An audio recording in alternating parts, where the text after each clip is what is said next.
Magandang gabi, Philippine Air Force. Alamin natin ang magiging lagay at taya ng panahon ngayong araw ng linggo, 12 April 2026.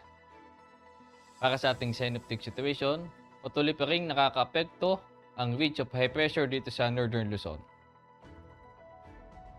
Habang ang bagyo sa labas ng ating Philippine Area of Responsibility na si Typhoon Sinlaku ay huling namataan kaninang alas 3 ng hapon na may layong 2,820 km east of Visayas. Ito ay may hangin na 175 km per hour mula sa gitna at may pagbugso na 215 km per hour. Ito ay gumagalaw ng northwestward at 15 km per hour.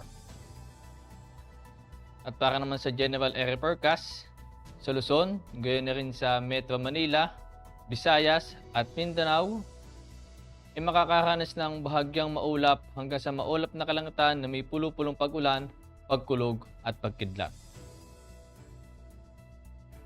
At para naman sa susunod na 3 araw dito sa Metro Manila, Cavite, Lipa City, Angeles, Puerto Princesa, Kalayaan Island, Mactan, Zamboanga at Davao mula Martes hanggang Huwebes ay makakaranas ng bahagyang maulap hanggang sa maulap na kalangitan na may pulo-pulong pag-ulan, pagkulog at pagkidlat.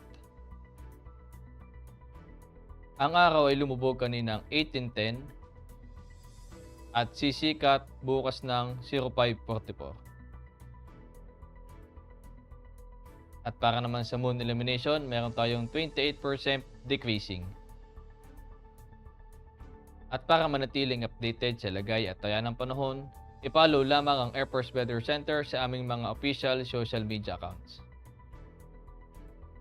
Sa ngalan ng aming commanding officer na si Colonel Alvin John Q. Goder, PAP GAC, ako si A2C Ever C. Amazona, your weather broadcaster ng Air Force Weather Center. Muli, magandang gabi, Philippine Air Force.